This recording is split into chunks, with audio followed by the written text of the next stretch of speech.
Have you ever said the wrong thing at the right time? You ever said the right thing at the wrong time? You ever said anything and said, man, I'm just stupid. I wished I'd kept my mouth shut? You ever said something and wished you hadn't and said and not said something and wished you had? You ever had that problem? In other words, you've had the hoof and mouth disease, right? Foot in the mouth and it never comes out. There you go. There we are talking about tonight. Isaiah 50 and verse 4, Isaiah makes this statement. He says, Lord, give me the tongue of the learned that I should speak. How? Or that I should know how to speak, excuse me. A word in season to him that is weary. He wakens me morning by morning and wakens my ear to hear as to learn. Lord, give me a word that I may speak. May know how to speak a word in season. That's important.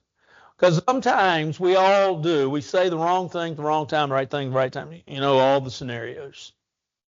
And we wish sometimes that we hadn't, and sometimes we wish that we had. But we need, I think, at least I do, to have this prayer. Lord, give me the tongue of the learned that I may know how to speak a word in season. Well, Lord, what kind of words do I want? I want, first of all, words of cheer. I want words that cheer up people. I want words that make happy. Paul said to the church of Colossae that he sent Timothy in Colossians chapter 4, verse 6. You know why? So that he might encourage their hearts. Give me a word in due season that I might cheer people up. I might make people happy.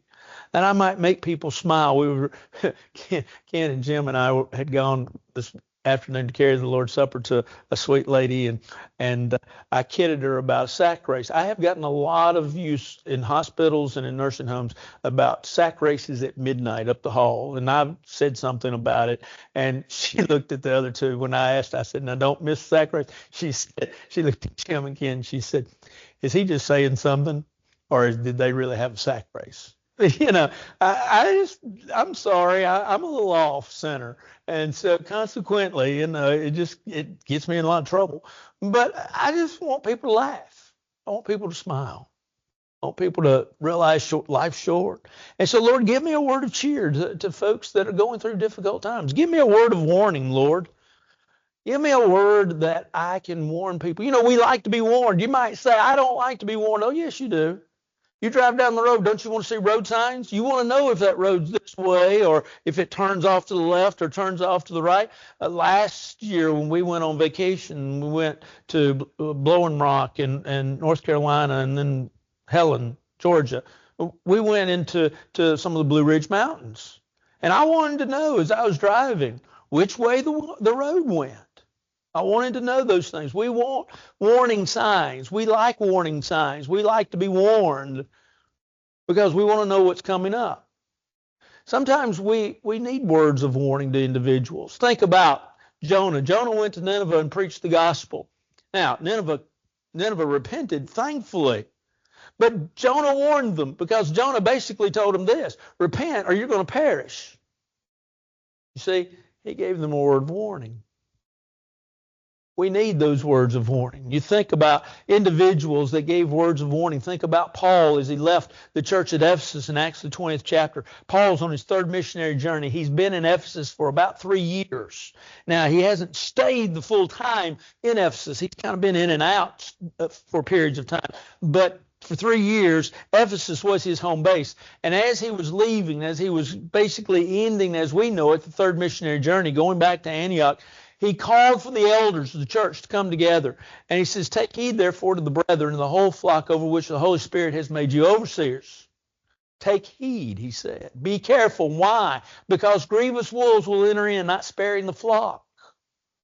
You see, he knew that things were coming. He knew that there was false things out there. And he wanted to warn them. Sometimes we need to warn folks. We need to warn them where they're headed. This is not fun. And when we give them words of warning, guess what? Sometimes, as we'll see in just a second, they'll throw it back at us. But we need to warn people. Lord, give me words of warning to those that are especially walking astray, that I may point them in the direction which they need to go. Thirdly, Lord, give me words of counsel.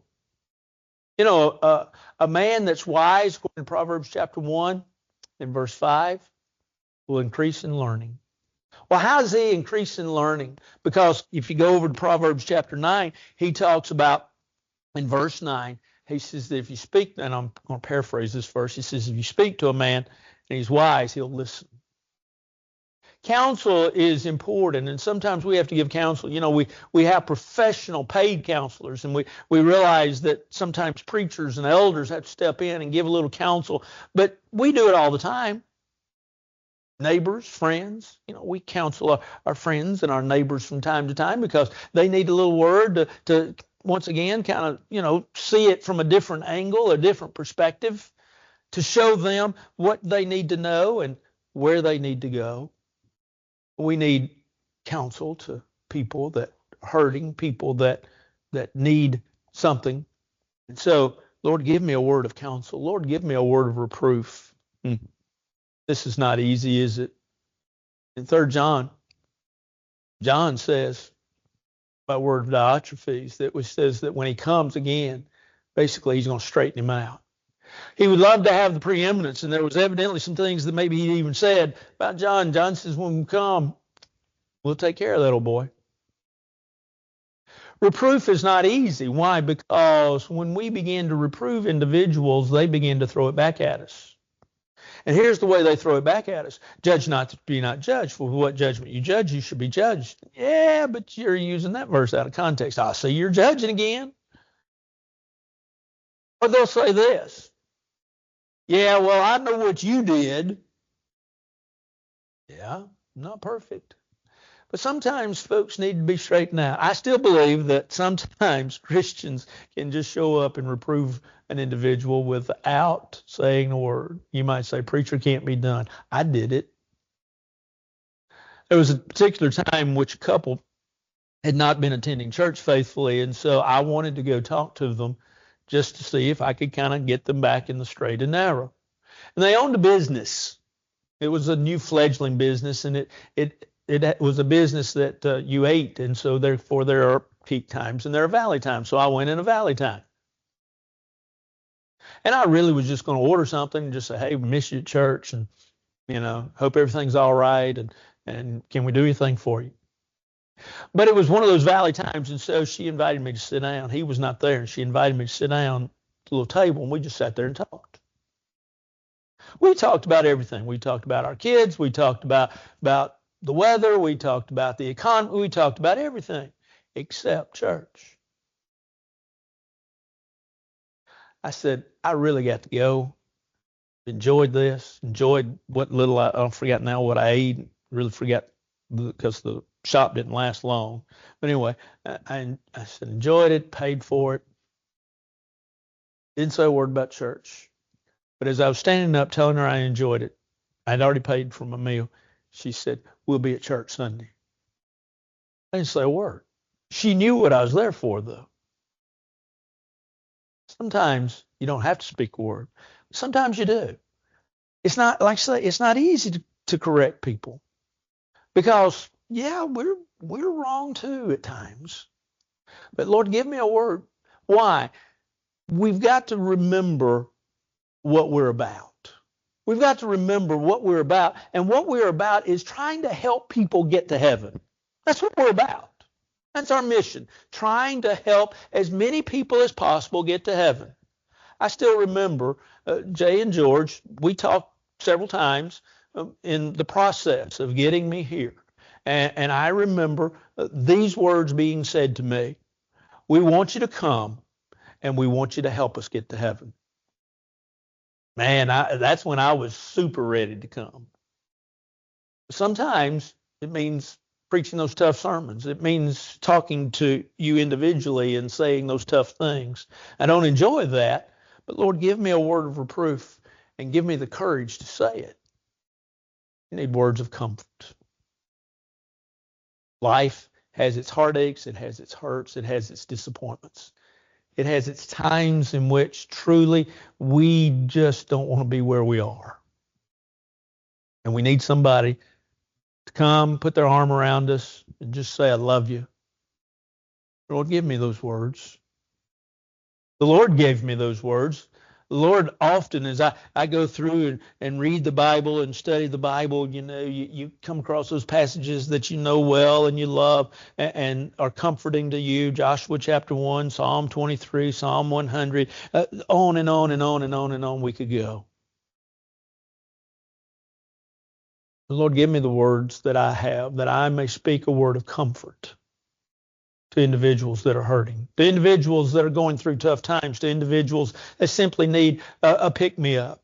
Now, sometimes folks miss the point. I hope you'll take this story for what it is. There was a man one time, big city. He walked up and he noticed a lady. She was dressed shabbily. And he noticed her, and he took notice of her, and he felt sorry for her. And the next day, as he walked up, he stopped once again to the red light to wait to turn so he could cross the way. And he noticed this shabbily dressed lady again. And he noticed, she looked like she was down on her, as we say, down on her luck and down on her spirit. And so the next day, the third day, as he's approaching that same area, he noticed that shabbily dressed woman. And so as he walked behind her, he stuck a $20 bill in her hand, and without anybody noticing, and he said, "Chin up." The next day, while standing at the red light, she comes in, she sticks money in his hand, and she said, "Good news, chin up, won 10-1 at the third race." Now, she missed the whole point. But we need to go tell people, I've accomplished the first, but we need to cheer up people, and we need comfort. And sometimes folks need comfort, and yes, they'll miss the point, but we need to help them as best we can. Lord, give me words. Give me words that I might build folks up, that I might strengthen them, that I might edify them, that I might encourage them, that I might help them. Why? Because we love one another. And we want each other to go to heaven. May God bless us and keep us this evening as we look towards the truth. We ask you to consider where you stand and where you are. And if you need to respond to the Lord's invitation, won't you come? While together we stand and sing.